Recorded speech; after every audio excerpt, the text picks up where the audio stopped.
Hello guys, welcome back to my channel. ಇವತ್ತಿನ recipe ಒಂದು perfect ಆದ ವೆನಿಲಾ ಸ್ಪಾಂಜ್ ರೆಸಿಪಿ. ಯಾರೆಲ್ಲ ಬೇಕಿಂಗೇ ಬರಲ್ಲ ಅಂತೀರಾ ಅವರೆಲ್ಲ ನಾನು ಹೇಳೋ ಮೆಥಡಿಂದ ಈ ಸ್ಪಾಂಜ್ ರೆಸಿಪಿನ ಟ್ರೈ ಮಾಡಿ ಫಸ್ಟ್ ಅಟೆಂಪ್ಟಲ್ಲೇ ಪರ್ಫೆಕ್ಟಾಗಿ ಮಾಡ್ತೀರಾ. ನಾನು ಕೂಡ ತುಂಬ ರೆಸಿಪೀಸ್ನ ಟ್ರೈ ಮಾಡಿದ್ದೀನಿ, ಆದರೆ ನಾನು ಹೇಳ್ತಿರೋ ಈ ರೆಸಿಪಿ ಒಂದು ಪರ್ಫೆಕ್ಟ್ ರೆಸಿಪಿ. ನಾವಿದನ್ನು ವಿತೌಟ್ ಅವನ್ ಮತ್ತು ವಿತೌಟ್ ಎಲೆಕ್ಟ್ರಿಕ್ ಬೀಟರ್ ಮಾಡ್ತಿರೋದು. ಮಾಡೋದು ಕೂಡ ತುಂಬ ಈಸಿ. ಸೇಮ್ ಬೇಕ್ರಿದು ಸ್ಪಾಂಜ್ ಇರುತ್ತಲ್ಲ ಅದೇ ಥರ ಇರುತ್ತೆ. ಇದನ್ನು ಮಾಡೋದಕ್ಕೆ ಫಸ್ಟು ನಾವು ಮನೇಲಿ ಯೂಸ್ ಮಾಡ್ತೀವಲ್ಲ ಆ ಜಾರಲ್ಲಿ ಒಂದು 3 ಎಗ್ಸನ್ನು ಹಾಕಿದ್ದೀನಿ. ಇದನ್ನು 1 ಮಿನಿಟ್ ಚೆನ್ನಾಗಿ ಬ್ಲೆಂಡ್ ಮಾಡ್ಕೊಳ್ಳಿ. ಅದನ್ನು ಬ್ಲೆಂಡ್ ಮಾಡ್ಕೊಂಡಾದ್ಮೇಲೆ ಇದಕ್ಕೆ 3/4 ಕಪ್ಪಷ್ಟು ಪೌಡರ್ ಶುಗರ್ನ ಹಾಕಿದ್ದೀನಿ. ನೀವು ನಾರ್ಮಲ್ ಶುಗರ್ನು ಕೂಡ ಹಾಕ್ಬೋದು. ಎಲ್ಲ ಮೆಷರ್ಮೆಂಟ್ಸ್ ನಾನು ಒಂದೇ ಕಪ್ಪಲ್ಲಿ ತಗೊಂಡಿದ್ದೀನಿ ಅಳತೆ. ನೀವು ಕೂಡ ಒಂದೇ ಕಪ್ ತಗೊಳ್ಳಿ, ಅದರಲ್ಲೇ ಎಲ್ಲ ಅಳತೆ ತಗೋಬೋದು. ಇವಾಗ ನಾನು 3/4 ಕಪ್ಪಷ್ಟು ಪೌಡರ್ ಶುಗರ್, 3/4 ಕಪ್ಪಷ್ಟು ಆಯಿಲ್ ಹಾಕಿದ್ದೀನಿ. ಆಯಿಲ್ ಹಾಕಿ ಎರಡನ್ನೂ ಕೂಡ ಚೆನ್ನಾಗಿ 1-2-3 ನಿಮಿಷ ಚೆನ್ನಾಗಿ ಬ್ಲೆಂಡ್ ಮಾಡ್ಕೊಳ್ಳಿ. ನೋಡಿ ಈ ಥರ. ಇವಾಗ ಇದಕ್ಕೆ ಅದೇ ಕಪ್ಪಲ್ಲಿ 1/2 ಕಪ್ಪಷ್ಟು ಮಿಲ್ಕ್ ಹಾಕಿ ಮತ್ತೆ 1-3 ನಿಮಿಷ ಬ್ಲೆಂಡ್ ಮಾಡ್ಕೊಳ್ತಿದ್ದೀನಿ. ನೋಡಿ ಈ ಥರ ಬಬಲ್ಸ್ ಬಂದು ಇದು ಚೆನ್ನಾಗಿ ಬ್ಲೆಂಡ್ ಆಗಬೇಕು. ಎಷ್ಟು ಬ್ಲೆಂಡ್ ಮಾಡ್ತೀರಾ ಅಷ್ಟು ಚೆನ್ನಾಗಿ ಬರುತ್ತೆ ಕೇಕ್. ಮತ್ತು ಈ ಲಿಕ್ವಿಡ್ ಡೋನ ಒಂದು ಬೌಲಿಗೆ ತೆಗೆದಿಟ್ಕೊಳ್ಳಿ. ನೋಡಿ ಎಷ್ಟು ಚೆನ್ನಾಗಿ ಬ್ಲೆಂಡ್ ಆಗಿದೆ ಅಂತ. ಈ ಥರ ಬ್ಲೆಂಡ್ ಆಗಬೇಕು. ನೆಕ್ಸ್ಟ್ ಇನ್ನೊಂದು ಕಡೆ ನಾನು 1.5 ಕಪ್ಪಷ್ಟು ಮೈದಾ ಹಿಟ್ಟು ತಗೊಂಡಿದ್ದೀನಿ. ಅದೇ ಕಪ್ಪಲ್ಲಿ 1.5 ಕಪ್ಪಷ್ಟು ಮೈದಾ ಹಿಟ್ಟು,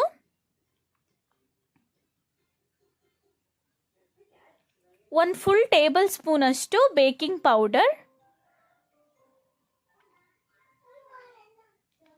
ನೋಡಿ 1 ಫುಲ್ ಟೇಬಲ್ ಸ್ಪೂನಷ್ಟು ಬೇಕಿಂಗ್ ಪೌಡರ್, 1/2 ಟೀ ಸ್ಪೂನಷ್ಟು ಬೇಕಿಂಗ್ ಸೋಡಾ ಹಾಕಿ ಚೆನ್ನಾಗಿ ಜಡಿ ಮಾಡಿ ಇಟ್ಕೊಳ್ತಿದ್ದೀನಿ. ಡ್ರೈ ಇಂಗ್ರೀಡಿಯೆಂಟ್ಸ್ನ ಈ ಥರ ಲಂಪ್ಸ್ ಇರುತ್ತೆ, ಅದಕ್ಕೆ ನೀವು ಜಡಿ ಮಾಡಿ ಇಟ್ಕೋಬೇಕು. ನೆಕ್ಸ್ಟ್ ಇದನ್ನು ಸ್ವಲ್ಪ ಹಾಗೆ ಲಿಕ್ವಿಡ್ ಡೋ ಒಳಗಡೆ ಸ್ವಲ್ಪ 4 ಟೇಬಲ್ ಸ್ಪೂನ್ ಹಾಕಿ ಕಟ್ ಆ್ಯಂಡ್ ಫೋಲ್ಡ್ ಮೆಥಡಲ್ಲಿ ಇದನ್ನು ಮಿಕ್ಸ್ ಮಾಡ್ಕೊಳ್ಳಿ. ಓವರ್ ಮಿಕ್ಸ್ ಮಾಡೋಕ್ಕೆ ಹೋಗಬೇಡಿ. ಇಲ್ಲ ನಿಮಗೆ ಕಷ್ಟ ಆಗ್ತಿದೆ ಮಿಕ್ಸ್ ಮಾಡೋಕ್ಕೆ ಅಂದರೆ ನೀವು ಇದನ್ನು ಕೂಡ ಬ್ಲೆಂಡರಲ್ಲಿ ಹಾಕಿ 2 ಮಿನಿಟ್ಸ್ ಚೆನ್ನಾಗಿ ಬ್ಲೆಂಡ್ ಮಾಡಿಕೊಂಡ್ರೆ ಅದು ಕೂಡ ಇನ್ನೂ ಚೆನ್ನಾಗಾಗುತ್ತೆ. ನೋಡಿ ಈ ಥರ ಮಿಕ್ಸ್ ಮಾಡ್ಕೊಳ್ಳಿ. ಕೇಕಲ್ಲಿ ಮಿಕ್ಸ್ ಮಾಡೋದು ಕೂಡ ತುಂಬ ಇಂಪಾರ್ಟೆಂಟು. ನೋಡಿ ಈ ಥರ ಮಿಕ್ಸ್ ಮಾಡಿಕೊಂಡು ಈ ಥರ ಕನ್ಸಿಸ್ಟೆನ್ಸಿ ಬರಬೇಕು. ಇದು ಒಂದು ಪರ್ಫೆಕ್ಟ್ ಆದ ಕನ್ಸಿಸ್ಟೆನ್ಸಿ.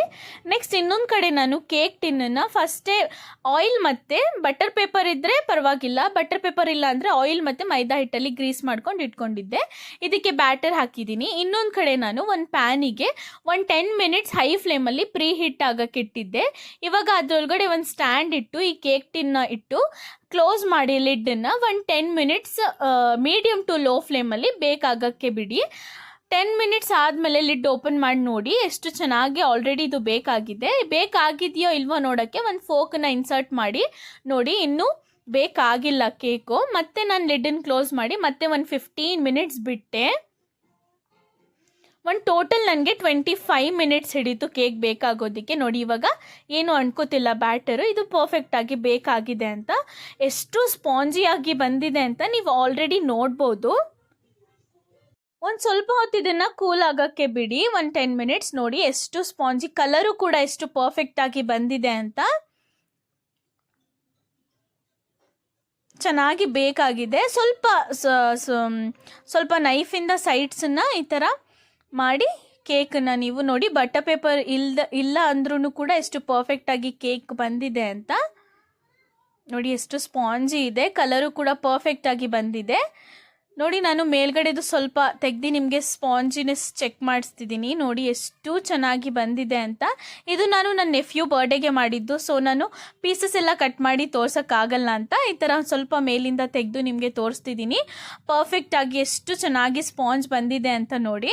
ನಿಮಗೆ ಯಾವ ಥರ ಬೇಕು ನೀವು ಆ ಥರ ಡೆಕೋರೇಟ್ ಮಾಡ್ಕೋಬೋದು. ನಾನಿಲ್ಲಿ ಜಸ್ಟ್ ನ್ಯೂಟೆಲ್ಲಾ ಇಂದ ಡೆಕೋರೇಟ್ ಮಾಡ್ಕೋತಿದ್ದೀನಿ. ಇದು ಕ್ಯಾಮ್ರಾ ಸ್ವಲ್ಪ ನನ್ನ ಸ್ಟೀಮಿಗೆ ಸ್ವಲ್ಪ ಕ್ಯಾಮ್ರಾ ಬ್ಲರ್ ಆಗಿಬಿಟ್ಟಿತ್ತು. ಆಮೇಲೆ ನೋಡ್ಕೊಂಡು ಸ್ವಲ್ಪ ಕ್ಯಾಮ್ರಾನ ಸರಿ ಮಾಡಿಕೊಂಡೆ. ಈ ಥರ ಚೆನ್ನಾಗಿ ನ್ಯೂಟೆಲ್ಲಾ ಎಲ್ಲ ಕಡೆನೂ ಹಾಕಿ ನಾನೆಲ್ಲ ನ್ಯೂಟೆಲ್ಲಾಯಿಂದನೇ ಎಲ್ಲ ಕೇಕನ್ನು ಕವರ್ ಮಾಡ್ತಿದ್ದೀನಿ. ವೆನಿಲಾ ಜೊತೆ ಚಾಕ್ಲೇಟು ಕಾಂಬಿನೇಷನ್ ತುಂಬ ಚೆನ್ನಾಗಿತ್ತು. ಏನೂ ಇಲ್ಲ ನಿಮ್ಮ ಮನೇಲಿ ಅದು ಡೆಕೋರೇಟ್ ವಿಪ್ಪಿಂಗ್ ಕ್ರೀಮ್ ಅದೆಲ್ಲ ಇಲ್ಲ ಅಂದರೆ ನೀವು ಜಸ್ಟ್ ನ್ಯೂಟೆಲ್ಲಾ ಹಾಕಿನೇ ಡೆಕೋರೇಟ್ ಮಾಡಿ ತಿನ್ನಿ, ತುಂಬ ಚೆನ್ನಾಗಿರುತ್ತೆ. ಸ್ಪಾಂಜ್ ಅಂತೂ ತುಂಬ ಚೆನ್ನಾಗಿ ಬಂತಿದ್ದು. ನಾವು ಬೇಕರಿಯಲ್ಲಿ ತಿಂತೀವಲ್ಲ ಅದೇ ರೀತಿ ಇತ್ತು ಸ್ಪಾಂಜು. ಇನ್ಮೇಲೆ ಓವನ್ ಇಲ್ಲ, ಬ್ಲೆಂಡರ್ ಇಲ್ಲ ಅಂತ ಏನು ಟೆನ್ಷನ್ ತಗೊಳ್ಳಂಗಿಲ್ಲ. ಮಿಕ್ಸಿ ಜಾರ್ ಇದ್ದರೆ ಕೂಡ ನೀವು ಚೆನ್ನಾಗಿ ಒಂದು ಪರ್ಫೆಕ್ಟ್ ಆದ ಸ್ಪಾಂಜ್ ರೆಡಿ ಮಾಡ್ಬೋದು. ಡೆಕೋರೇಟ್ ಕೂಡ ನಿಮಗೆ ಯಾವ ಥರ ಬೇಕು ನೀವು ಆ ಥರ ಮಾಡ್ಕೊಳ್ಳಿ. ನನ್ನ ಹತ್ರ ಮಿಕ್ಸ್ ಡ್ರೈ ಫ್ರೂಟ್ಸ್ ಇತ್ತು, ಸೊ ನಾನು ಅದನ್ನು ಹಾಕಿ ಚೆನ್ನಾಗಿ ಡೆಕೋರೇಟ್ ಮಾಡ್ಕೋತಿದ್ದೀನಿ.